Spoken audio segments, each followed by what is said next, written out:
Leading the Whitewater Valley into the future of how you get news. The best coverage in the Whitewater Valley from the best news source. Kicks 96 and WHON Video News with Jeff Lane. How many lives are improved through our STOP program, teaching kids the benefits of healthy eating and exercise? More than you know. More Than You Know is closer than you think. Reed Hospital and Healthcare Services. Welcome to Kicks 96 and WHON Video News. It's Friday, April the 18th. I'm Jeff Lane. Lots of Whitewater Valley residents were shaken awake this morning by the effects of a 5.4 magnitude earthquake centered in southeastern Illinois.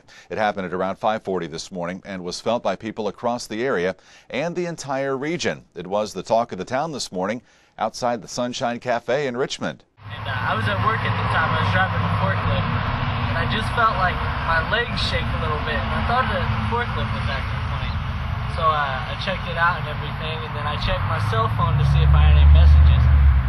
Nothing was on there, so I just blew it off. And then when the guys came in this morning, they told me about it. Well, actually, I thought my leg was quivering. So I moved to another position and stuff kept quivering. And then I thought, well, that feels more like an earthquake that we had several years back. We were all sleeping, but it woke us up. And I thought she was jumping on the bed because the first thing I thought was the bed just kind of jiggling back and forth. And then I realized that the lamp on the nightstand was shaking and making noise. It kind of scared me at first because I've never felt an earthquake, and I thought, I bet that's what that feels like.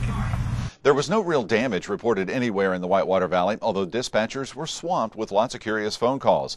The Wayne County Emergency Management Agency did not officially respond to the quake. Some former Richmond residents who now live close to the epicenter of this morning's quake certainly felt it. Jeff and April Fellinger are Richmond residents, former residents at least, who now live outside of Evansville. Here's April talking about what they experienced. We were asleep, and it woke us up, and the whole bed was trembling, and the things on the dressers were shaking and making noise, and pounds downstairs, banging downstairs, and we jumped out of bed. I said, oh my gosh, I think we're having an earthquake, and we ran and checked on the kids. She said that no one was hurt, but it brought all of the neighbors outside their homes. It's been 40 years since the Whitewater Valley experienced an earthquake of this magnitude. Superintendents and board members from all 5 Wayne County school corporations gathered at Earlham College last night to discuss 3 issues facing Indiana schools. 2 of the issues were moving school board elections to November and greater state control of schools. But the one that could result in the most drastic change is an idea in a state commission's report to require school districts to have at least 2,000 students. Here's facilitator Lynn Clark. It seems to claim that bigger districts mean higher quality education. The Kern and Shepard report seems to say that. That topic would probably divide Richmond on the one hand from the other 4 districts on the other. Most of us chose to live in one place or another in this county. And therefore we've already voted in a way by the house we purchased or the place we live because we paid some attention to where our children would be going to school.